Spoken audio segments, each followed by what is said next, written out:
обсуждение нового задания, которое появилось в вариантах 2022 года, написание эссе на основе таблиц и диаграмм.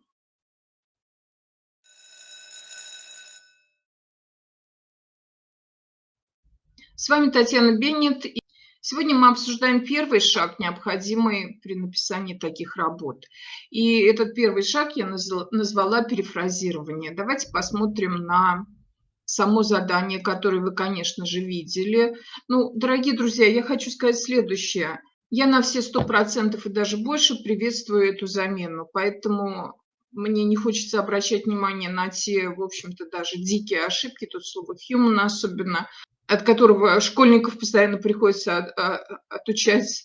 И оно вот, пожалуйста, здесь в этом задании. Я не буду обращать на это внимание, быстрее бы это все исправили, вот, и наказали бы того человека, который такое написал. Но само задание, сам принцип и сама замена, они мне очень нравятся, и я считаю, что это было очень мудрое решение. Итак, смотрим на задание. Здесь требуется, так же, как и в старом эссе, 5 абзацев. И в первом абзаце написано «Make an opening statement on the subject of the project work». Окей.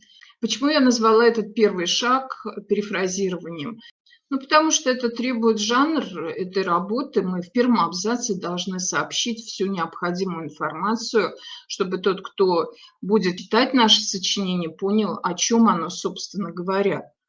И, конечно же, на чем оно основано.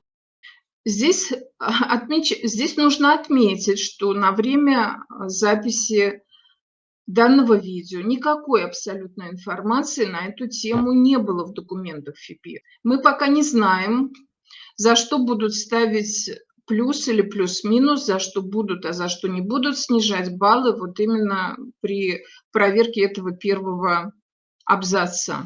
Поэтому, как только эта информация появится, я, конечно, буду говорить о ней и в своих видео. И, кстати сказать, я хочу напомнить, что готовится видеокурс с таким пока кодовым названием «Примеры написания эссе на основе таблицы диаграмм». И он стартует во второй половине не октября, а сентября, и поэтому первый бесплатный вводный урок я провожу 19 сентября в воскресенье 12:00, время московское. Вебинар будет проводиться в закрытой группе ВКонтакте, поэтому, чтобы не потерять эту информацию, если вы интересуетесь вот этими заданиями, подписывайтесь в мою группу ВКонтакте и подписывайтесь на мой видеоканал, я приглашаю от всей души. Итак, возвращаемся к этому первому абзацу. Первый абзац должен быть перефразированием. А что же именно нам здесь нужно пересказать?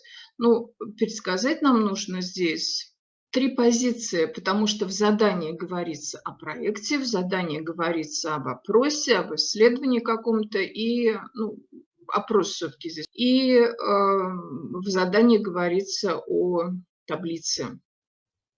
Поэтому в идеальном случае, если мы хотим написать идеальное эссе с очень хорошей логикой, с последовательностью выражения своих мыслей, то вот должно быть такое перефразирование. Если же ФИПИ будет предъявлять какие-то другие требования, да, это мы, по-видимому, где-то увидим или услышим, очень надеюсь, в самое ближайшее время, а не в методических материалах, которые только в феврале следующего года появится на сайте ФИПИ. Ну, во всяком случае, так было в прошлые годы.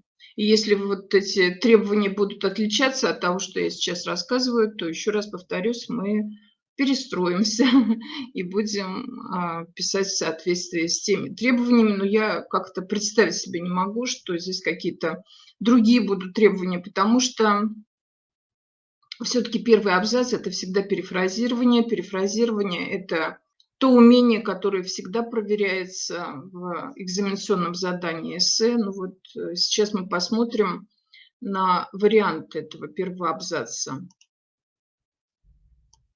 Дорогие друзья, обратите внимание на то, что это учебный материал.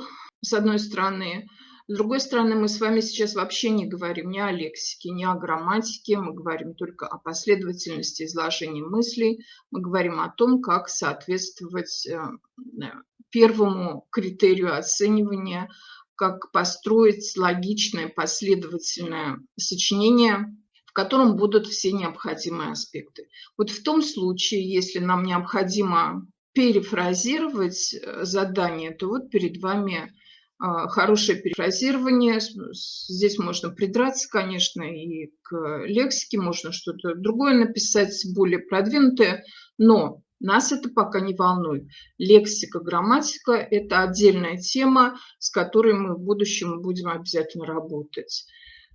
Сейчас посмотрим, что же здесь написано еще раз. И я уже выделила здесь отдельные элементы, которые присутствуют в самом задании и присутствуют здесь в этом абзаце. Значит, есть упоминание проекта, есть упоминание того, что там опрашивали в данном случае одноклассников, и есть упоминание того, что вот результаты, они в таблице. Ну, можно также добавить, что здесь вот слово modern добавили и добавили слово classmates.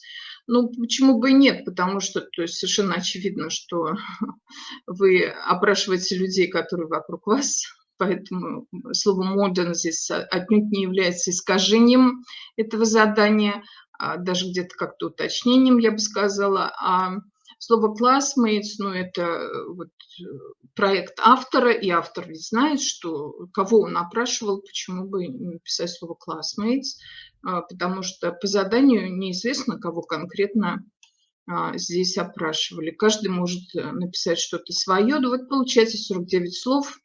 Напоминаю, дорогие друзья, что в этом сочинении должно быть 5 абзацев, так же, как и в старом. И это значит, что мы должны пройти эти 5 шагов, понять, как, собственно говоря, их проходить.